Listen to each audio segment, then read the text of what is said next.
Hey YouTube, today I'm doing a spotlight on the Vic Firth Heavy Hitter Stockpad. Now you may see two of these sitting right next to each other in the video. One is the Stockpad, the other is the Slim Pad, and I am going to do a separate video on the Slim Pad coming up. They look exactly the same except for this says Stockpad, that says Slim Pad. Everything else about these looks exactly the same. The difference being the silicone that you play on, the silicone base, is half what the stock pad is on the Slim Pad. So Slim Pad, half the silicone of the stock pad. Slim. Okay, so it's a practice pad. I have tons of practice pads all over the place. To be honest, I use a lot of them for different things.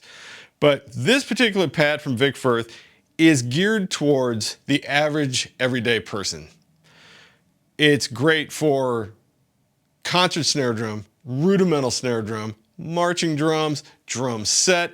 It's supposed to be your all-around pad, and I believe that's the case.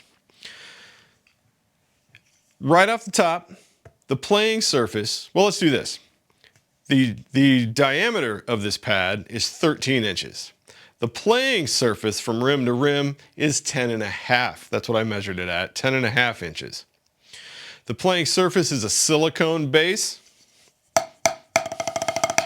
So it has that gum rubber feel. If you've ever played on a HQ Real Feel pad or like the ProLogic's Green or any other gum rubber type of pad, that's what you're getting here. For a gum rubber, it feels real nice. I myself am not necessarily a gum rubber fan. There's a lot of shock or whatnot. That's just me. A lot of you will love it. To me, it's not my favorite feel, but I will say this, it does play very well. Okay, you are definitely gonna get some use out of this. So you've got the gum rubber or the silicone base on the top. Comes with a rim. Now, if you've seen any of my other pad videos, I love rims on practice pads. I think all practice pads should come with rims because basically all drums come with rims, you know? If you are playing rudimental snare drum, you're gonna have a lot of rim shots. If you're playing orchestral snare drum, you're gonna have some rim shots. You're also gonna play on the rim. If you play drum set, a lot of 2 and 4, especially in rock, is rim shots, you know?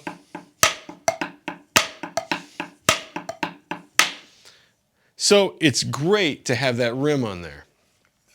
The bass, I don't know what it is. It feels like a plastic, maybe a fiberglass, but it feels very robust. It feels like it's not going to break if you dropped it, which I think is awesome. You may sit there and think, I'm never gonna drop this thing, what do I care? But having this, whatever this purple, I've seen some people on YouTube call it eggplant colored, whatever this is, it feels like you could drop this thing and it's not gonna break, that it's gonna hold up. Underneath, now I don't see that Vic Firth calls this a two-sided pad or a double-sided pad. And it's probably not what they wanted for this. But this surface obviously is used to sit on tables or chairs or something so it doesn't move. It's very tacky. But I found out that it kind of acts like a workout pad, like it sucks your sticks in and makes you play.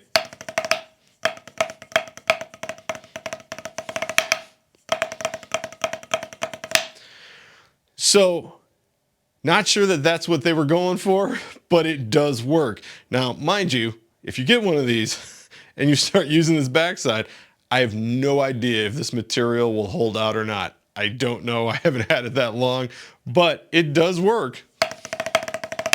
It's definitely more of a workout type of material. So, and by the way, when you put it on a table, it's not moving. This really does a nice job of staying in place. Staying, something like that.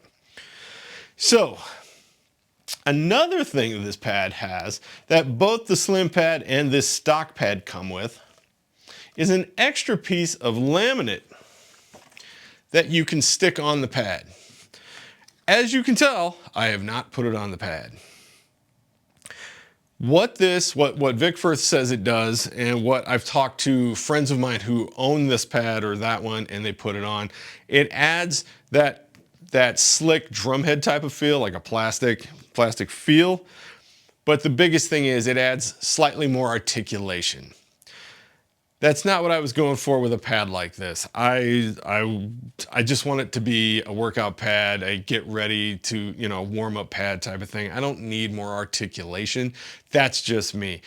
For all the marching snare drummers out there, that may be what you want. So by all means, put it on. It's a 3M material, so pull the back off, stick it on, and it should stay on there. Hopefully very, you know, it will adhere. Now, let's talk pricing. So this pad is $100. Do I think it's worth $100? Now, $100 sounds like a lot of money, and in one lump sum, it is. No lie. But this pad seems like it's incredibly well built. And I think this pad is going to last you a long time, like years. You buy one of these, I think this pad is going to last you years. So in the grand scheme of things, is that $100 all that much over the course of the pad? No, I don't think it is. It is a chunk up front, I'm not going to lie, but I think it's worth it. I do think this pad it's a great practice tool. It's incredibly well built. You got this awesome rim. You can use it for two sides. Comes with that laminate. So yeah, I think $100 is fair. Would I like to pay less? Sure, we all would, but I do believe it's fair. Speaking of pricing, say you put the laminate on and you wear through it for some reason. You can also buy this separate. This is, I believe it's around $20. Seems like an awful lot for this disc of laminate, but it is what it is. So you can replace your laminate if you need to.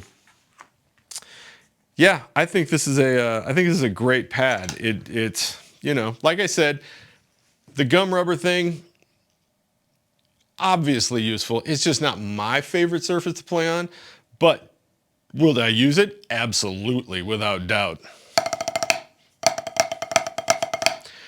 This type of pad has some articulation. And yeah, I think it's a great pad. I really do. Like I said before, I'm going to do the slim pad next, so that'll be coming up in a week or two. Yeah, I'd say this is for everybody. Definitely for everybody. You should really consider grabbing one of these pads. I think it's going to last a long time. So folks, if you're getting something out of my videos, hit that subscribe button, hit the like button, share the video. That'd be super cool. And tell me down in the comments section, what type of pad do you use? I always ask that in these pad videos, but what pad do you use?